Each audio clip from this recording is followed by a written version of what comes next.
आज की वीडियो में हम बात करेंगे एंटीवायरल ड्रग की दूसरी category, that is the anti influenza drug. Anti influenza drugs are those drugs which are use in the treatment of influenza. अब दूसरा पॉइंट ये उठता है, व्हाट इज इन्फ्लुएंजा या व्हाट इज फ्लू. तो फ्लुएंजा मतलब इन्फ्लुएंजा वो डिजीज है जो इन्फ्लुएंजा वायरस के इन्फेक्शन के कारण होता है. इन्फ्लुएंजा को कॉमनली हम फ्लू के नाम से जानते हैं. हमारी बोलचाल की भाषा में हम उसको फ्लू के नाम से जानते हैं. और इस फ्लू या इन्फ्लुएंजा का सिम्टम क्या होता है? उस फ्लू या इन्फ्लुएंजा का जो सिम्टम होता है वो है first fever, second running nose. Fever का मतलब बुखार, रनिंग नोज का मतलब नाक बहना, सोर थ्रोट यानी गले में खराश होता है. नेक्स्ट पॉइंट में आते हैं तो मसल्स एंड ज्वाइंट्स में पेन होता है. इसमें मसल्स में पेन होता है और ज्वाइंट्स में पेन होता है. नेक्स्ट सिम्टम देखा जाए तो दैट इज द हेडेक. उसके आगे देखा जाए दैट इज द कफ यानी खांसी, सर दर्द, मसल्स में पेन, गले में खराश, नाक बहना और बुखार. ये सारी चीजें सिम्टम है आपके जनरली फ्लू के. और फ्लू किसके कारण हुआ? इन्फ्लुएंजा वायरस के इन्फेक्शन के कारण. अब नेक्स्ट पॉइंट में हम देखेंगे what is the influenza virus. Influenza virus is RNA virus, यानी इस वायरस का जो जीनोम है वो कैसा है? वो आरएनए का है. इसका जीनोम कैसा है? आरएनए का है. दूसरा, इन्फ्लुएंजा वायरस के 4 प्रकार मिले, जिसमें से जो 3 प्रकार था वो ह्यूमन के ऊपर इन्फेक्शन काज कर रहा था. और वो प्रकार है influenza A, influenza B, influenza C and influenza D. इन चारों में से 3 जो इन्फ्लुएंजा के वायरस थे वो ह्यूमन के ऊपर इन्फेक्शन काज कर रहे थे. अब कौन कौन? Influenza A, influenza B, influenza C disease cause कर रहे थे. इसलिए इन तीनों को कलेक्टिवली जो है पैरा इन्फ्लुएंजा वायरस के नाम से जाना जाता है. नेक्स्ट जो पॉइंट है वो रिमार्केबल है सीरोटाइप. सीरोटाइप एक स्पेसिफिक प्रकार का टाइप है जो कि माइक्रो ऑर्गेनिज्म में पाया जाता है. माइक्रो ऑर्गेनिज्म मतलब यहां कहने का मतलब ये है वायरसेस, बैक्टीरिया और इम्यून सेल्स. एक ही प्रकार के इम्यून सेल्स में के अगर कई प्रकार हैं तो उसको यहां पर स्पेसिफिक वर्ड दिया जाता है, दैट इज द सीरोटाइप. इसका उपयोग हम करेंगे इन्फ्लुएंजा ए को पढ़ेंगे, वहां पे इसका उपयोग करेंगे. नेक्स्ट पॉइंट जानने की जरूरत है वो है हीमाग्लूटिनिन. एक प्रकार का ग्लाइकोप्रोटीन है जो वायरस के ऊपर पाया जाता है. अब वायरस के ऊपर पाया जाता है, वायरस के सबसे ऊपर वाली कवर क्या है? इन्वोलप है. और इन्वोलप किस चीज से बना होता है? ग्लाइकोप्रोटीन से बना होता है. यानी डेफिनेटली ये बोला जाए तो ये इन्वोलप का एक कॉन्स्टिट्यूएंट्स है. नेक्स्ट पॉइंट अगर देखा जाए वो है न्यूरामिनिडेज. नेक्स्ट पॉइंट देखा जाए तो वो है न्यूरामिनिडेज. न्यूरामिनिडेज में लास्ट में एज लगा है, इसी से पता चल गया ये क्या है? एक प्रकार का एंजाइम्स है. ये वो एंजाइम्स है जो न्यूली फॉर्म नए बने हुए वायरस को रिलीज करने में मदद करता है. अब न्यूली फॉर्म जो वायरस होता है उसके ऊपर सारे डिफेंसिंग सेल्स उस न्यूली वायरस के ऊपर अटैक करेंगे. अब उस अटैक से बचाने के लिए ये एंजाइम्स काम आती है. It provides reinforcement to the newly formed virus. Influenza ए पढ़ने से पहले हम जान जाते हैं कि एपिडेमिक होता क्या है। एपिडेमिक उस चीज को कहते हैं जब एक लार्ज नंबर ऑफ पीपुल्स और एनिमल्स सफर करते हैं एक प्रकार की बीमारी से, तो उसको कहते हैं एपिडेमिक। दूसरा जो वर्ड आता है पेंडेमिक। पेंडेमिक का मतलब होता है एपिडेमिक का वो ब्रॉड स्पेक्ट्रम। एपिडेमिक का ही पेंडेमिक की बात करें तो पेंडेमिक भी एक प्रकार का एपिडेमिक ही है, बट इसमें जो पॉपुलेशन है वो बहुत ज्यादा हो जाता है। सपोज दैट अगर बनारस में केवल होता है, अगर बनारस में ही किसी बैक्टीरिया किसी वायरस का इन्फेक्शन होता है तो उस एरिया का जो इन्फेक्शन होगा उसको बोलेंगे एपिडेमिक।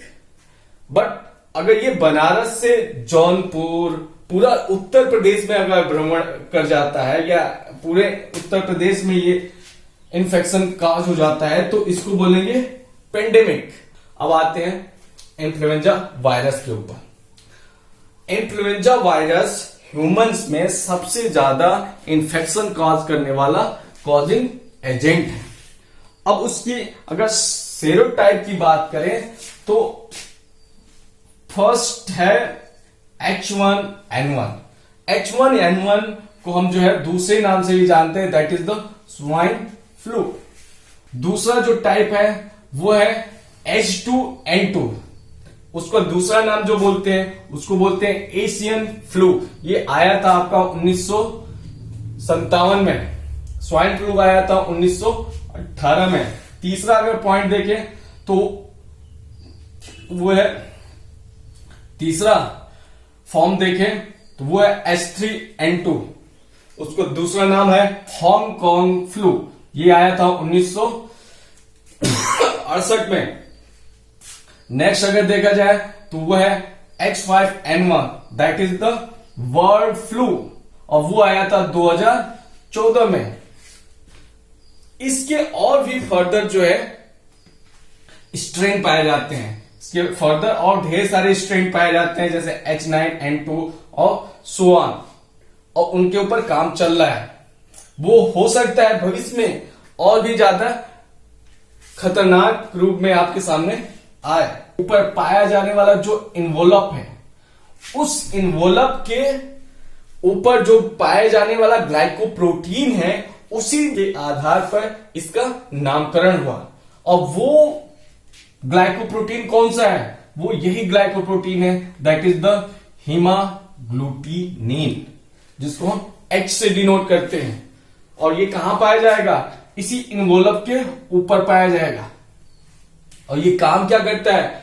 वायरस को पेनिट्रेट होने में, होस्ट के अंदर पेनिट्रेट होने में सहयोग करता है।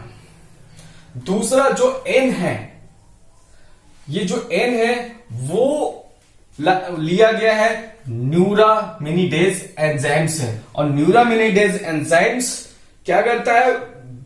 स्प्रेड होने में, न्यूली फॉर्म्ड वायरस को बाहर रिलीज होने में, बिना हिंड्रेंस के, बिना मरे हुए उनको बाहर निकल के दूसरे को इन्फेक्ट करने में सहायक होता है। उसी एंजाइम्स के बेसिस पे किस प्रकार का वो एंजाइम्स पाया गया उस स्ट्रेन के अंदर, उसी बेसिस पे इसका नामकरण किया गया है, that is the H and N। अगर स्वाइन फ्लू की बात किया जाए तो उसमें H1 पाया गया और N1 पाया गया। एशियन फ्लू के अंदर देखा गया तो उसमें H2 पाया गया और N2 पाया गया। ये तो रहा आपका एक brief study about the influenza virus. अब एक चीज और जान जाए कि ये जितने भी इन्फ्लुएंजा वायरस हैं, चाहे इन्फ्लुएंजा ए हो, इन्फ्लुएंजा बी हो, इन्फ्लुएंजा सी हो, ये सारे इन्फ्लुएंजा जो स्प्रेड होते हैं कम्युनिटी में, वो आपके छींकने से होते हैं, आपके खांसने से होते हैं। और दूसरा अगर देखा जाए तो वो कंटामिनेटेड एरिया पर अगर आपका हाथ पड़ जाता है, यानी कंटामिनेटेड प्रोटेक्टेड सरफेस को छू के फिर दूसरे इंसान को अगर आप टच करते हैं तो उसके द्वारा ये स्प्रेड होता है। एंटी इन्फ्लुएंजा ड्रग की बात करें तो on the basis of mechanism anti inflammatory drugs को दो भागों में डिवाइड किया गया।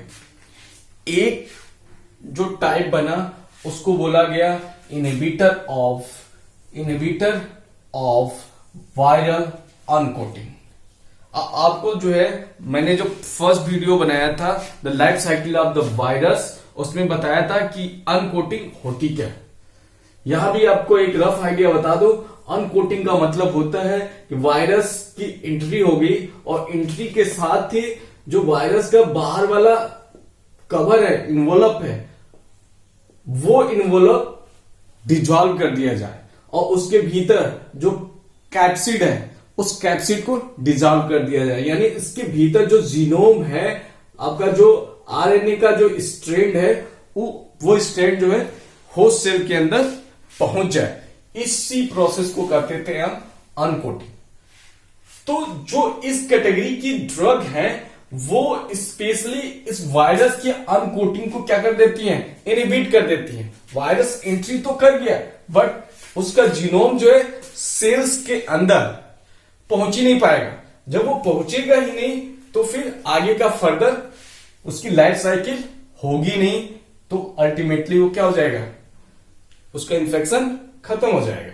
इसका एग्जाम्पल देखें तो फर्स्ट एग्जाम्पल मिलता है आपका अमेंटाडीन, दूसरा जो एग्जाम्पल मिलता है वो रिमेंटाडीन। इन दोनों ड्रग्स को हम बाद में डिटेल्स में पढ़ेंगे। अब जो दूसरी कैटेगरी बनाएंगे एंटी इन्फ्लुएंजा ड्रग की वो है न्यूरामिनिडेज इनहिबिटर।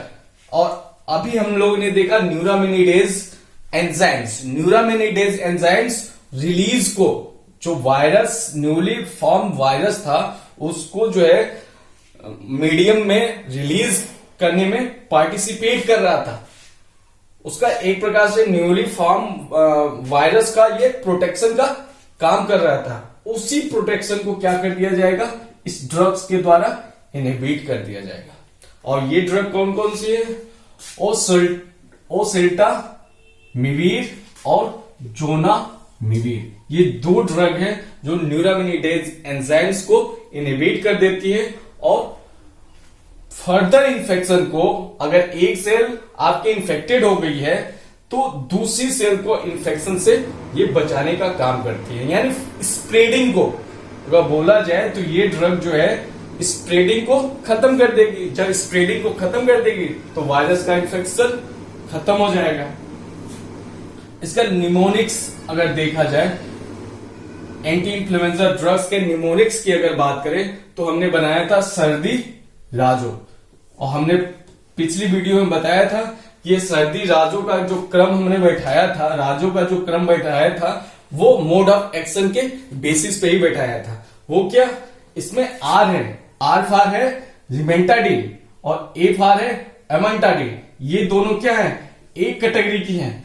और दूसरी जो कैटेगरी है उसकी जो ड्रग है वो है जो फार जोनामिविर एंड ओसेल्टामिविर।